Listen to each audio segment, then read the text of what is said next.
Chapter 1. At midnight, the fire alarm echoed through the hallway. While I was still bewildered, my husband had already rushed out the door. I ran downstairs alone, only to see him comforting his ex-girlfriend. Calmly, I suggested a divorce. My husband's ex-girlfriend, with tearful eyes, said, "Nina, don't be mad at Ethan. He was just worried I wouldn't wake up alone, so he came to check on me." I smiled faintly. "I'm not mad. I'll ask him to move in with you later." "Nina Carter, don't speak so harshly." Ethan Carter's face darkened, as if I had deeply wounded his heart. At this point, many neighbors were gathered downstairs. The building manager announced that only one apartment on the lower floor had an electrical fire. No one was home, and the team was handling it, asking everyone to wait for a while. Relieved that nothing serious had happened, everyone let out a sigh of relief. Now, they surrounded us, watching the scene unfold as if it were a dramatic play. 6 months ago, Sophia Miller returned from abroad. She immediately became Ethan Carter's assistant and even rented the apartment directly above ours. The two of them went in and out together daily, looking no different from a married couple. At first, I was completely unaware of this until a neighbor suddenly asked if I had divorced. That's when I found out Ethan Carter and Sophia Miller had been inseparable all this time. The day I found out, Ethan Carter and I had a fierce argument, but it was futile. He claimed Sophia Miller was alone, and he was just taking care of her out of concern, nothing more. He told me not to make a fuss. Sophia Miller even came to our home to provoke me, saying that if they truly had something going on, they would avoid me altogether. The two of them wanted me to swallow this bitter pill. I once told Ethan Carter that if he still loved Sophia Miller, I would step aside and let him be with her. But Ethan Carter denied it. Time passed, neither warm nor cold, just bland and meaningless days. 2 years after Sophia Miller left, Ethan Carter began pursuing me. Eventually, I accepted his confession. Both families were delighted, and we naturally entered into marriage. 2 years into our marriage, one late night, Ethan Carter told me he had an urgent business trip. I saw him off at the airport, and on my way back, I had an accident. I miscarried. After that, I could never conceive again. Both families constantly pressured us, but the doctor said the previous miscarriage had caused severe damage, making it difficult for me to get pregnant. I quit my job and started resting to recover my health. It wasn't until much later that I learned from a friend that on the day of our accident, Sophia Miller had announced her engagement on social media. Ethan Carter wasn't on an urgent business trip. He had gone to see Sophia Miller. My heart ached as if it had been stabbed, yet I still held on to the hope that Sophia Miller was married, so surely Ethan Carter would let go eventually. One day, the most important person in his heart would be me. But just now, when the fire alarm kept blaring, I woke up startled to find Ethan Carter already rushing out the door. He didn't even check to see if I was awake, instead hurrying outside. Hurrying to Sophia Miller. From the time we fell in love to the time we got married, 6 years have passed. 6 years weren't enough to warm that cold heart, and I no longer have any hope left. Ethan Carter told me not to say harsh words, but I don't even want to speak anymore. I don't even have the energy to argue. Ethan Carter, tomorrow morning we're getting divorced. Around us, the neighbors let out a sigh. If I had raised my voice in an argument, perhaps they would have stayed to watch the drama. But seeing me calmly and composedly suggest divorce, they gradually dispersed. Ethan Carter frowned at me. "Do you have to cause trouble at a time like this?" I let out a faint laugh and lowered my head, feeling a sting in my nose and eyes. After a long while, I looked up at him. "Ethan Carter, when I woke up startled just now, the only thing I saw was your figure rushing out. Look at all the neighbors here, ask anyone. When they heard the fire alarm, didn't they all grab their spouses and children before running downstairs? What about you? You didn't do that. You didn't even call out to me. Instead, you ran to the person in your heart. Go ahead, ask everyone here if I'm being unreasonable. I've already said it, if you still love Sophia Miller, I'll step aside for the two of you. Why won't you admit it? Or is it that you want someone at home to take care of everything, while also having someone else to enjoy life with outside?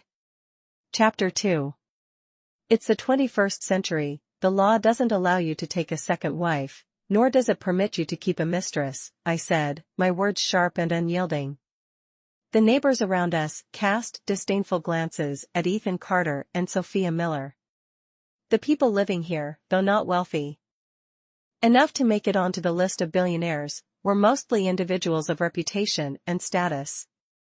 Ethan Carter's face turned ashen, his expression as unpleasant as if he'd been smeared with soot.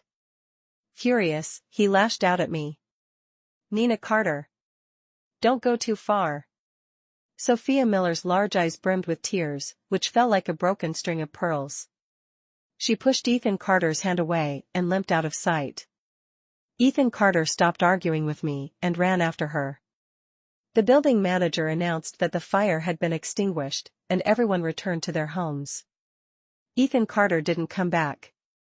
I gathered all of his belongings, packed them into a suitcase, threw it outside the door, and changed the lock's password. Before dawn, I looked around the chaotic house, my heart as tangled and messy as a battlefield. I opened a bottle of wine, poured myself a full glass, and drank it in one gulp. Only then did I feel a semblance of calm.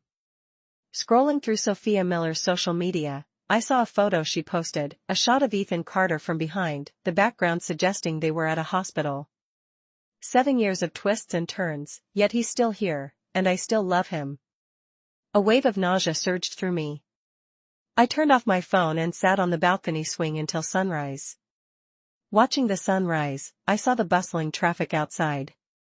Suddenly, someone was trying to enter the password for the door. A beeping sound followed as the attempts failed, and the doorbell rang incessantly. I ignored it. Nina Carter, open the door. Nina Carter. Ethan Carter called out several times, but I didn't respond. He then called my phone. Watching it ring endlessly, I glanced at the clock before finally picking up. Nina Carter, did you change the door's password? What are you trying to do? Nothing. I packed your things and left them outside.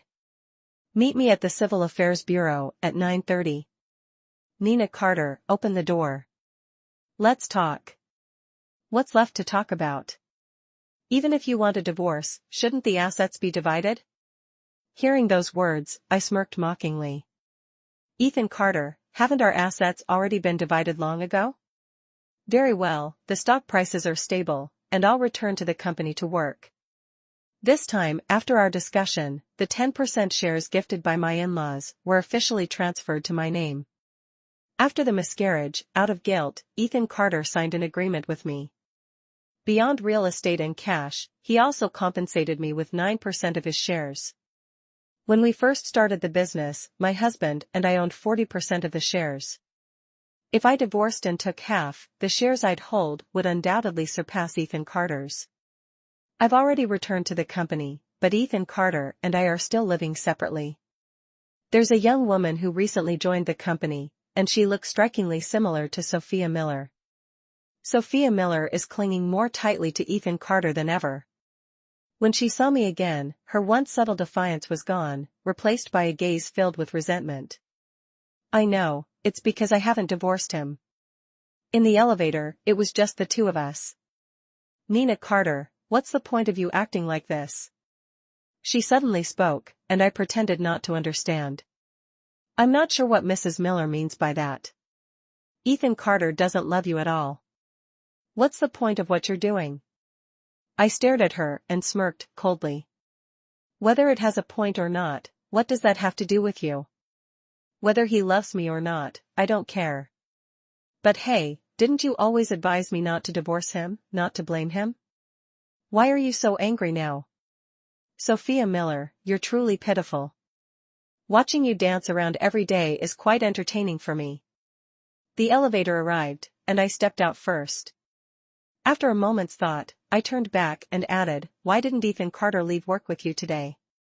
Sophia Miller glared at me, and I smiled lightly, as if I had just realized something. I forgot, there's a cocktail party tonight, and he's going with his secretary. Sophia Miller was so furious that she clenched her teeth. That night, I was awakened by a call from the police station. The secretary had reported to the police, claiming that Ethan Carter had forced her. Ethan Carter was arrested that night, and the police contacted me afterward. When I received the call, I saw the news had already made it to the top of the trending searches. The headline clearly stated that the chairman of the Carter Corporation, Ethan Carter, had been arrested by the police, though the reason was still unclear. I didn't have time to process the news and rushed to the police station. When I saw Ethan Carter, his eyes were slightly red. Through the metal barrier, he looked at me and said, "Nina, you have to believe me, I didn't do it." I looked at him, my expression so calm that there wasn't a trace of emotion left. I heard it was the secretary. "Who is she?" Chapter 3. Thinking of that name, I let out a scornful laugh. "Ethan Carter, are you absolutely sure you didn't do it? Are you sure you're being falsely accused? Are you certain you didn't mistake her for Sophia Miller?" I raised my voice so much that the police officers had to step in. Ethan Carter ruffled his hair and remained silent. I looked at him, lowering my tone. "I'll go meet that girl and see if she's willing to reconcile." Ethan Carter looked up at me and said, "I'm sorry." I turned away, refusing to look at him or respond. I requested to meet the girl, but the police declined. They said she was emotionally unstable and currently giving her statement. Moreover, since I was related to Ethan Carter, it was deemed inappropriate for me to meet her. By the time I left the police station, it was past 4 a.m. A piece of news had already climbed to the top of Weibo's trending topics. Some self-proclaimed insiders were revealing that Ethan Carter had been arrested for assaulting a female employee. Rumors about relationships are always the easiest to attract attention. By morning, the Carter Group's stock continued to plummet. I instructed the Public Relations Department to issue a statement, the main content being that the matter was still under investigation and urging the public not to jump to conclusions. Everyone was asked to wait for the official police announcement. However, this statement failed to stop the stock's downward spiral. That afternoon, I went back to the police station to see Ethan Carter. The company needed leadership. Since Ethan and I were married and co-shareholders, I temporarily took on the role of the group's representative. By the end of the next trading day, the stock on the Hong Kong exchange had dropped 23% in a single day, wiping out a significant portion of the market value. The general manager and the CFO both approached me, while trust organizations and banks bombarded me with calls and emails, demanding margin replenishments and withdrawals. I decisively instructed my secretary to contact the other directors and convene an emergency board meeting. The outcome was the dismissal of Ethan Carter as chairman, and I was elected as the new chairwoman of the Carter Group. The decision was passed unanimously. Using the dismissal of the chairman as a reason, I filed for a temporary trading suspension. After a day of effort, the application was approved. The company's account funds needed to be reserved for operations, leaving no money to cover margin calls for the institutions. I had no choice but to use my personal assets. I had submitted the full $80 million as a guarantee deposit. Just as things were settling down, Sophia Miller barged into my office. "You despicable woman, it was you, wasn't it?" She leaned on my desk, and I raised my hand to slap her across the face. "Mrs. Miller, rest assured, once Ethan Carter is released, I'll divorce him. That trash will be all yours. But I'm curious, will you wait for him? If he no longer has the wealth he once did, will you still stay by his side?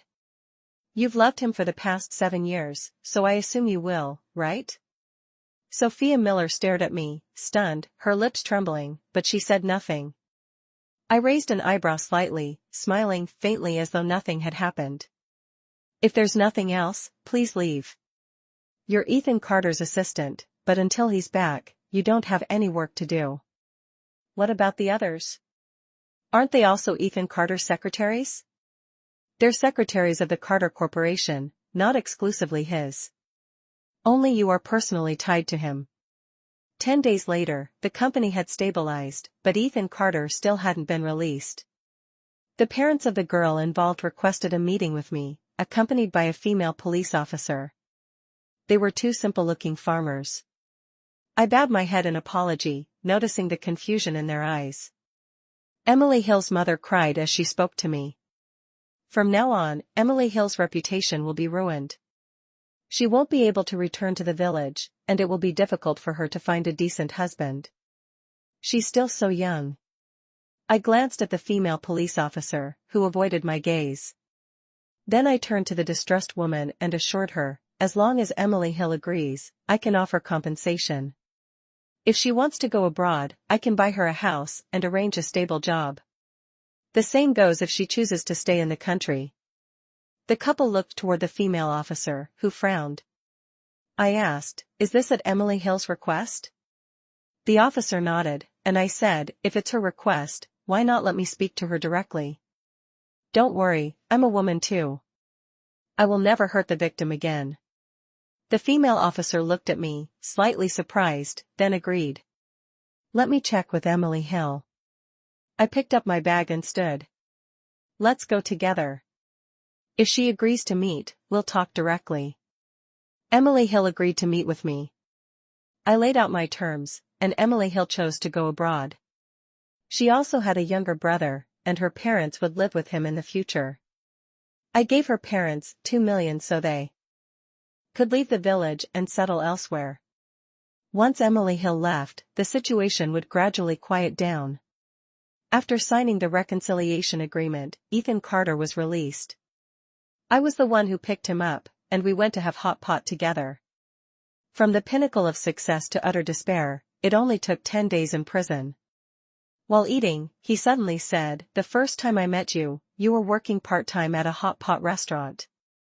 You were so different from the other refined ladies, very much like Sophia Miller." I gave a faint smile.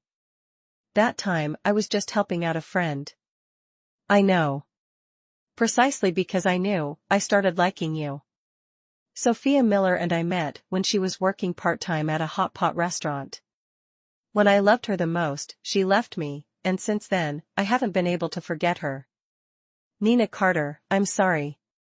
I silently dipped a piece of meat into the broth, placed it on his plate, and continued eating on my own. After this meal, we would completely part ways. There was a time I couldn't forget her, but now it's different, Nina Carter. I don't want a divorce. I love you.